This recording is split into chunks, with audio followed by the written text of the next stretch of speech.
H2 clipper. இந்த ஃபியூச்சருக்கான fuel அப்படின்னு சொல்லி அழைக்கப்படுவது எது அப்படின்னு பார்த்தீங்கன்னா ஹைட்ரஜன் தான். 2050களில் இந்த ஹைட்ரஜனுடைய தேவை அதிகமாக இருக்கும். ஸோ இங்கே இந்த H2 கிளிப்பர் அப்படிங்கிற நிறுவனம் ஒரு யோசனைக்கு வராங்க.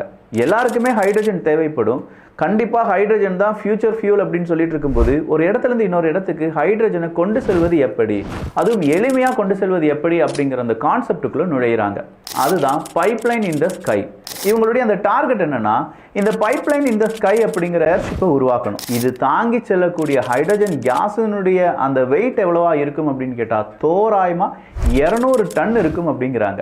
110 டன்ல இருந்து 200 டன் ஹைட்ரஜன் கேஸை ஒரு இடத்துல இருந்து இன்னொரு இடத்துக்கு கிட்டத்தட்ட 10,000 கிலோமீட்டர் தூரத்துக்கு இந்த பைப்லைன் இன் த ஸ்கை அப்படிங்கிற ஏர்ஷிப்பால கொண்டு செல்ல முடியும் அப்படின்னு சொல்றாங்க. பட் இதனுடைய வேகம் என்னவா இருக்கும் அப்படின்னு கேட்டா 175 mph மைல்ஸ் பெர் ஹவர்.